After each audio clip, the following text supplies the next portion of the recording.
Academy for Social Change presents Judge Appointments. Everyone always talks about the importance of elections for the president, senators, and representatives.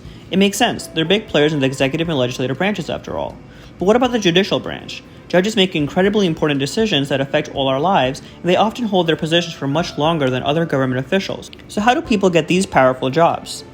States make their own rules for how they fill empty judicial positions. For example, state judges might be voted on by citizens or appointed by state officials.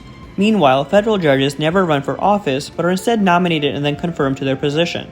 The idea is that by cutting out the campaign process, judges will be loyal to the law rather than politics. However, politics are still inherent in the appointment process and judges' subsequent rulings.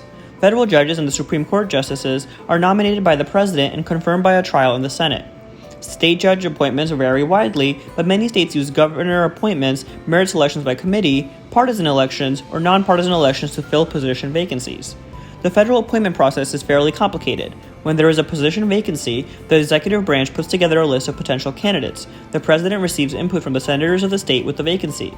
The Department of Justice, the FBI, other senators, the American Bar Association, and other agencies.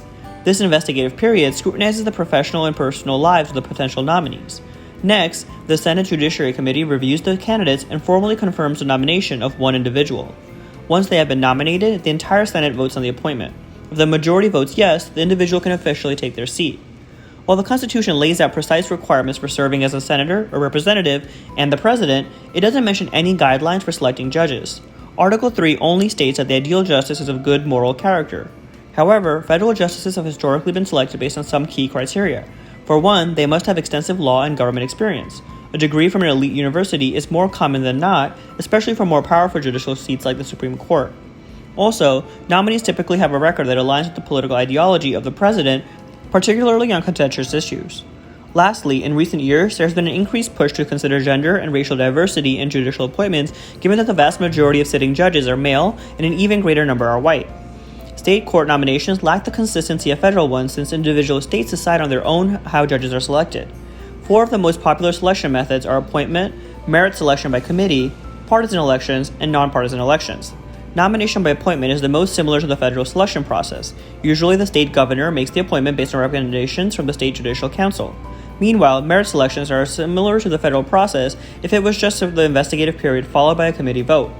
A committee of lawyers reviews potential applicants and makes a selection based on similar criteria as federal judge nominees like experience, professional reputation, and diversity. Partisan and nonpartisan elections are different from the federal process since they allow citizens to directly select judges. The only difference between the two elections is that the ballot lists the judge's political party for partisan elections and omits it for nonpartisan elections. While state judges may serve only for a specified term, federal judges serve for life or until they choose to step down. Processes for impeachment and removal exist, though this rarely ever happens. Thus, federal justices have a longer lasting influence than elected officials or state judges. Judicial appointments are the lasting legacy of any president, allowing them to influence policy decisions even after leaving office. This makes the nomination choice even more critical.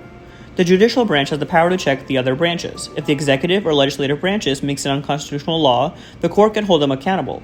Though the court is supposed to be free from politics, that's seldom the case. Judges, knowingly or not, align themselves with political parties, and they're likely to agree with the party that helped them gain their position. If the courts are supposed to be government watchdogs, they need to be able to bite. A court full of justices more focused on party politics and the law itself cannot effectively do its job. This begs the question, what's the most effective way to get impartial judges on the bench? Now it's your time to think further. What are some strengths and weaknesses of each of the judicial appointment methods?